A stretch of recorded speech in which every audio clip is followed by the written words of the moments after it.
Rebels. Welcome back to the Rebel Saints podcast. My name is Nicole and I am your host. And I just want to say I have gotten some really great feedback from listeners, from people in our Facebook group, and I just love this little community because there's such a beautiful mix of people listening. We have theology nerds, I'm sure, are already preparing to mentally cross-reference me with the catechism and like 3 church fathers before this episode is over. God bless you. Honestly, you are my people. And I know for a fact there are exhausted parents listening while folding laundry at 10 o'clock at night, wondering how there are still somehow more socks. And gosh, I can relate to that so much because I have like 2 baskets of socks that need sorting right now. There's even college students trying to figure out whether God is calling them towards something bigger than hustle culture and whatever existential crisis TikTok served them this morning. And we have cradle Catholics, converts, people rediscovering the faith after years of being away, and people listening because they love the church and listening because they're struggling with the church. And there are probably at least a few people here because a Catholic friend sent you this episode with a message like, you have to listen to this, which honestly feels so terrifying because I don't want to disappoint you. But welcome. I am so glad you are here. And if you saw this episode and thought to yourself, Nicole, are you really going to talk for an hour about the Pope? Well, I don't know if it's going to be an hour, probably more like 15 or 20 minutes. But yes, this entire episode is about Pope Leo's first year as our Pope and Christ's vicar here on earth. And, 1 year into the papacy of Pope Leo XIV, I genuinely believe decades from now, Catholics are going to look back on this time and they're going to see this as it never having really been a simple story about the first American Pope.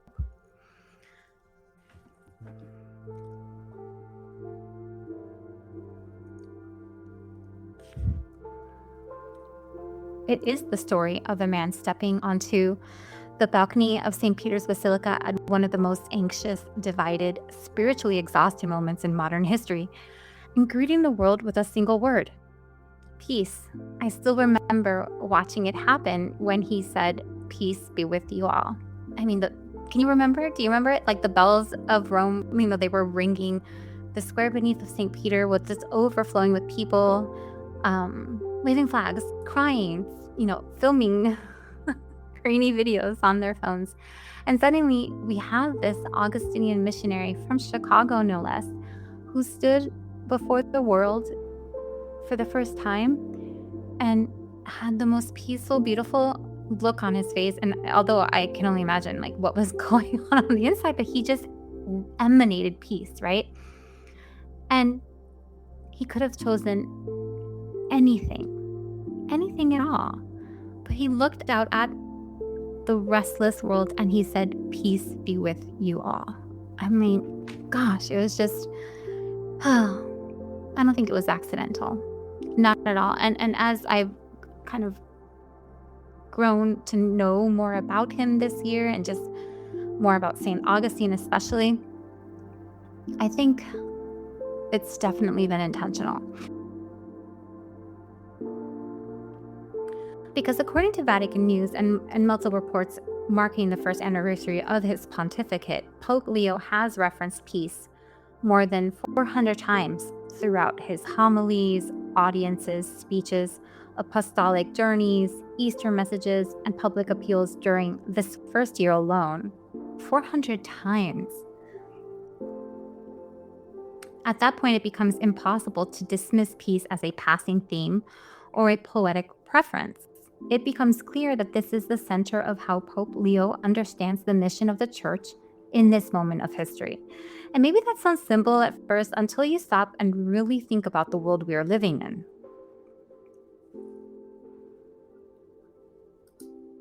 We are living in an age that monetizes outrage. We have systems that reward anger, panic, humiliation, and emotional escalation, but the negative kind. Entire industries are surviving by keeping people furious and afraid because outrage keeps people clicking, scrolling, consuming, and reacting.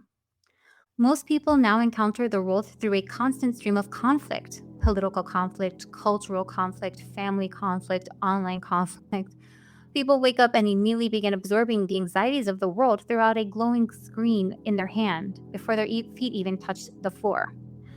Keeping in mind that they were looking at the same crap when they went to bed at night. I mean, I am guilty of this myself. I just don't think our human hearts, our souls were meant to be exposed to so much like negativity, and just like we weren't supposed to know so much. I really believe that. And I think that's why we see so much conflict and just anxiety and anger in our world today.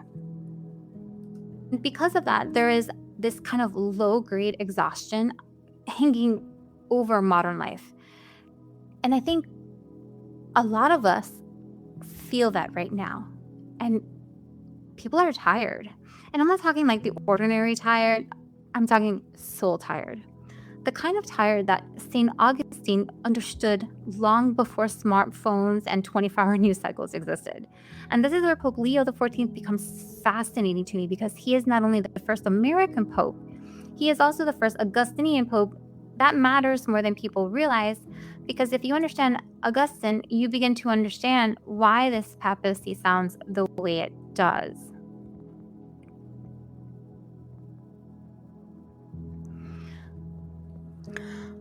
I mean, when you think about the things St. Augustine did, like he was the epitome of a lost soul in that kind of classical sense, right? Like he chose every hedonistic, self-serving, anything that we would want as humans to make us feel good. He was promiscuous. He had a child out of wedlock as a result. And eventually he came to realize that none of these things, no amount of drink, no amount of, even just trying to be the smartest person in the room, none of those things were going to satisfy him. And that's when I think he came to the conclusion, probably like, of what is one of the most profound lines ever written or thought of. And it is our hearts are restless until they rest in you. And that line has served for like 1600 years because Augustine identified something enduring and universal about the human condition. Human beings are restless by nature. We spend our lives searching for permanence in these temporary things. But when we search for eternal meaning inside, say, achievement or attention, from people online, even, likes or whatever. And then, of course, we have wealth and pleasure, politics, or validation in whatever way we seek it. Afterward, we still feel hungry, right? Because the human heart was created to be in communion with God. And that is why Augustine still feels so modern, because human nature is human nature. Like people are gonna people, right? And so what he understood after having sought joy and fulfillment through all these things is that there's a difference between distraction and peace. So our culture today, distraction is a constant thing, right? But real peace, therefore, is so much harder to find. And I think Pope Leo understands that there is a profound spiritual crisis affecting our society, our culture today. And because during this first year of his papacy, he has spoken about peace with like this kind of urgency of someone trying to remind humanity what it has forgotten. He has repeatedly described Christian peace as unarmed and disarming, which I think is one of the most beautiful phrases to emerge from this pontificate so far, because it does capture something the world struggles to understand, and that is Christian peace isn't weakness. Christian peace does not mean pretending evil does not exist. It's not surrendering moral clarity. It doesn't even mean being passive in the face of injustice or suffering. Christian peace means refusing to let hatred become your identity. It means refusing to allow vengeance to consume your soul and recognizing the image of God in the people you fear or disagree with or struggle to understand. Think about the people that you see online like crashing out because they hate Trump so much, right? And they just cannot like get over it. And they're literally screaming and like going bonkers because of whatever thing it is. And vice versa, right?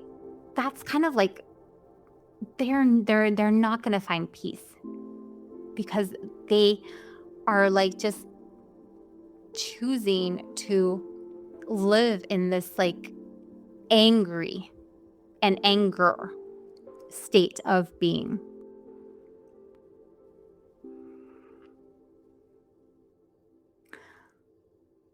And the message, that you have to recognize God in the people you fear or disagree with or struggle to understand, that message becomes even more difficult when we are facing moments of war and political tension. Um, and that's why Pope Leo's recent clashes with President Trump have drawn so much attention. And I honestly think it's the other way around. President Trump is purposely choosing to antagonize Pope Leo. And I mean, even this week, he criticized Pope Leo again over the Pope's opposition to the Iran war and accused him of endangering Catholics. And honestly, none of this surprises me because throughout history, popes who consistently called for peace do eventually collide with political leaders who believe escalation is necessary. And again, to repeat what I said in the last episode, it's not that the people in Iran aren't suffering.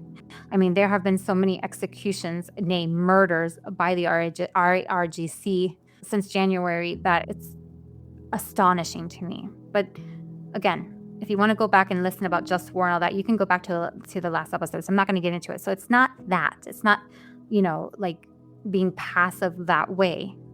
It's just saying war for war's sake is not the answer.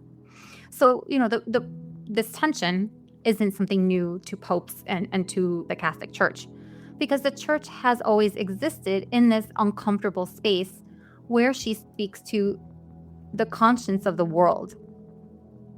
I think it's important for Catholics to remember that our Pope is not supposed to function as a political mascot for any party or ideology.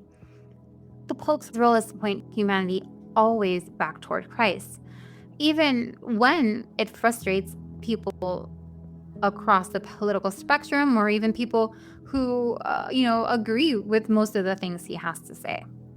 His job is always to point everyone toward Christ, not just Catholics, everyone towards Christ. And so he has to be that face of Christ to the world. Christ commands people to love their enemies. He commands forgiveness. He commands mercy. He commands care for the poor, the vulnerable, the forgotten, the suffering, and the stranger. Those teachings challenge all of us eventually. And I think that is probably why Pope Leo feels super important right now. I mean, Marco Rubio was at the Vatican meeting with the Pope yesterday, a day before his anniversary. And what struck me about his meeting with Rubio is that despite all the political noise surrounding it, Pope Leo and the Vatican, they kept returning to the same thing, peace. And the Vatican described the conversations as cordial and focused on humanitarian concerns, religious freedom, and efforts toward peace amid global conflict. Rubio even received an olive wood pen from Pope Leo, which honestly feels like the most Pope Leo gift imaginable. Marco Rubio is Catholic, and he has this understanding of, hopefully, of what we believe, and he has to navigate that because he has to represent the United States, for everyone, but hopefully guided by the compass of his faith. And that's all I'm going to say about that. So back to St. Augustine. Augustine understood that the human heart can't create peace externally while it remains consumed internally by hatred, fear, pride, division, all those things, like the bad things that are bad for us, like the seven deadly sins even. And I think that's why the Pope Leo keeps returning to peace over and over again. Because as the vicar of Christ, he understands that humanity's crisis is not our ability to compromise politically anymore. It is a spiritual crisis. Leo's steadiness feels unusual today because modern life trains people to react instantly to everything. We're all expected to have an immediate outrage or know exactly what the right thing to do is, or have an allegiance, know exactly who we should trust and who we should condemn. I mean, just think of cancel culture. We don't even give people a chance to correct themselves. The Pope, over and over and over again, as we've seen this year, he just continually is returning to peace. And I think a lot of people, not just Catholics, because I see this on comments online and stuff, is that people are responding emotionally to him because underneath all the anger and noise, humanity is starving for that peace that only Christ can provide.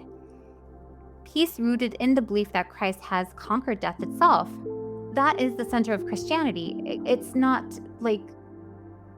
winning politically. And so the belief that death does not have the final word will change, or at least it should change, how we understand suffering, feel, or failure, grief, and even history itself. And this is why the church continues to endure while empires have collapsed, governments have changed, and entire civilizations have risen and fallen, right? The church is rooted in something eternal.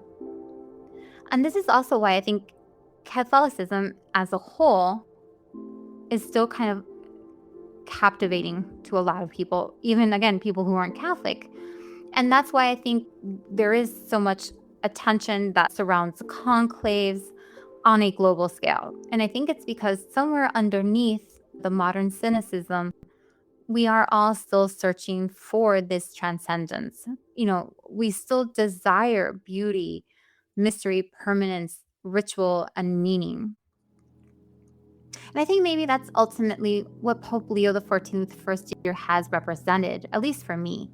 It's a reminder that amid all the instability of modern life, amid all the outrage, Christ remains peace itself. Even though our hearts are restless and we are turning our attention to all of these things, these distractions, trying to fill the void that we feel in our hearts, God is continuing to call people toward himself. And I think, there may be some people listening that is exactly what you need to hear. Because if your life does feel restless right now and not in that way where you long to be with Christ, you just need to recognize that. And I'm not trying to tell you how to feel, but if you're kind of feeling alone or empty, or maybe, you're carrying a lot of grief or anxiety, exhaustion that nobody else fully sees, or, maybe you feel disappointed with yourself professionally, personally, spiritually. Maybe you feel like everyone else has holiness figured out while you're barely hanging on. I can tell you that's not true. Okay.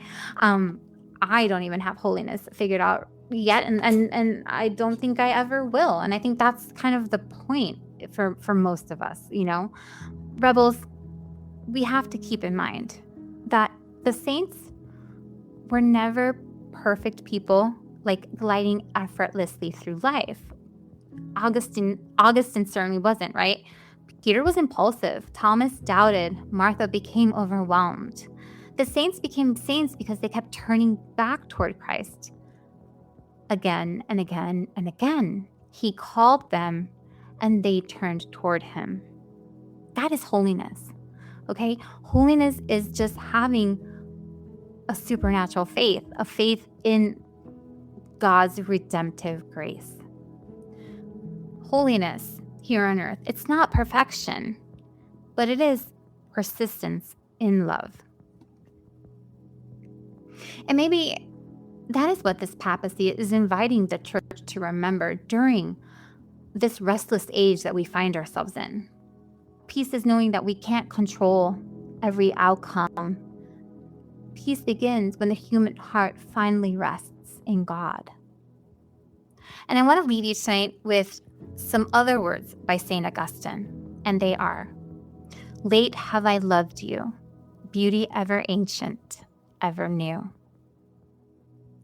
I love that line because Augustine realized after all his wondering that God had been pursuing him the entire time. No matter how many wrong turns he made, and maybe God is pursuing you too.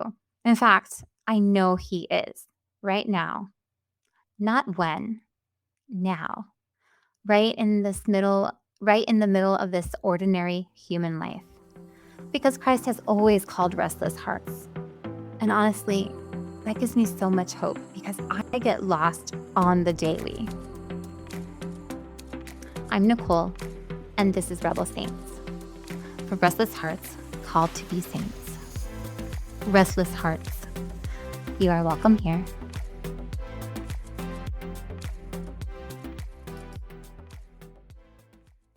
Thanks so much for listening to this week's episode. Music for this podcast is used under Upbeat's licensed terms for creators. Music is human-made, rights cleared for podcast and content creation. This podcast was written and produced by me, Nicole Olea. Share your reflection in the comments or tag at Rebel Saints Pod on social. Subscribe for more unfiltered Catholic fire, join our Facebook community, or find us on Patreon by searching Rebel Saints Podcast. Restless hearts, you are welcome here.